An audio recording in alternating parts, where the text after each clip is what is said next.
Làm công nhân, đừng nghĩ chúng tôi nhiều tiền, ngoài đi làm, về nhà là ngủ, ngủ như chưa từng được ngủ, không giúp được gì cho gia đình. Không phải là do lười, mà là do mệt, rất mệt, nói chắc không ai tin, nhưng có lần trong giấc ngủ vẫn còn mơ mình đi làm bị mắc lỗi, công việc ám ảnh trong đầu cho đến tận lúc về nhà. Trước đây ở nhà, nếu ốm đau, mệt hay thậm chí chỉ thở dài đã có bố mẹ lo, còn ra ngoài đi làm rồi thật chẳng tưởng tượng được, ốm cũng như không, làm được thì người ta trọng dụng, còn không làm được người ta sẵn sàng nói những lời khó nghe, người này soi mói bới móc lỗi, người kia gây áp lực, ai mà bị quản lý ghét thì coi như cuộc đời bế tắc luôn, nhiều lúc chỉ muốn bỏ ngang chừng, chạy về ngay với mẹ, dẫu biết rằng chấp nhận bước chân ra ngoài xã hội làm thuê là phải chấp nhận cực nhọc. Cuộc sống thì luôn bổ vây bởi những áp lực của tiền đóng học cho con, tiền ăn uống sinh hoạt, tiền thuốc thang cho cha mẹ. Cuộc sống công nhân là thế đấy, nếu bạn cũng là công nhân, video này xin được là lời động viên và đồng cảm với bạn.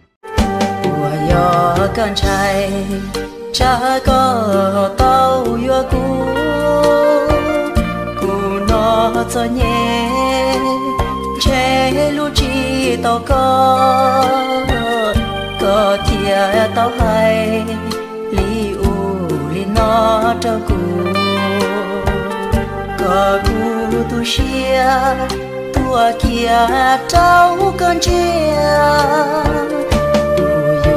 chỉ xa lý cha trâu có gió kền trời cụ yêu lo tiền nó say chỉ tàu là yêu sầu bờ nhà bờ cu có thia lý chỉ xa luôn kề luôn lại đợt dịch kế tiếp làm Việt Nam ta phải buồn. Để giờ này toàn dân ta phải cố gắng hết sức để chống dịch.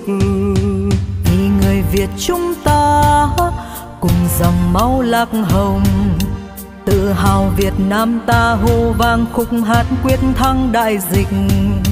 Nhân dân ơi ta hãy cùng đồng lòng để cho Covid tan đi. Nhân dân ơi ta sẽ cùng đồng lòng Việt Nam quyết thắng đại dịch. Có chỉ cho ta cùng hậu mi khôi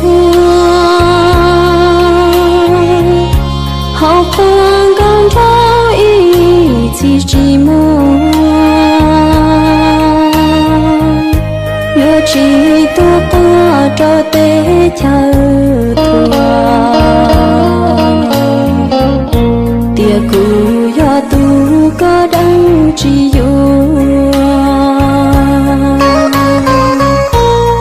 tu xuyên thọ trâu có ý thì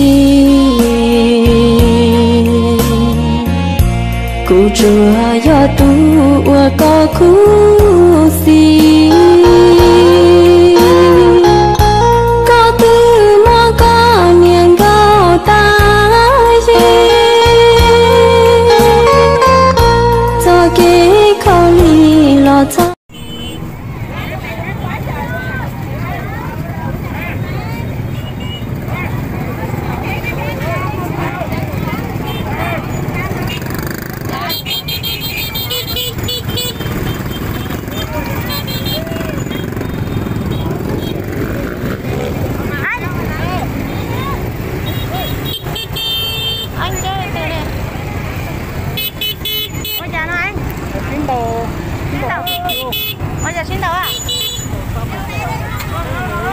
tua kia cá được. Ê, tôi tua tên đâu?